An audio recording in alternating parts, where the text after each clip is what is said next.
BMT vakili: dunyoda bedarak yo'qolganlar soni rekord darajaga yetdi. So'nggi 20 yil ichida bedarak yo'qolganlar soni eng yuqori ko'rsatkichga erishdi. Bu haqda BMTning inson huquqlari bo'yicha oliy komissari Volker Türk Bosh Assambleyada bedarak yo'qolganlar mavzusini muhokama qilish doirasidagi nutqida ma'lum qildi. Türk 2024-yilda Xalqaro Qizil Xoch qo'mitasi so'nggi yillardagi eng yuqori ko'rsatkich 56.559 ta yangi yo'qolish holatini qayd etganini ma'lum qildi.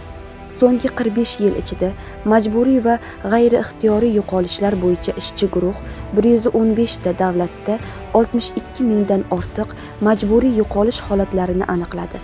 Afsuski, bu juda katta muammoning faqat ko'rinib turgan qismidir, deydi Türk. Oliy komissar urushlar, qatag'onlar va odam savdosi yo'qolib qolish holatlarining ko'payishiga sabab bo'layotganini aytdi.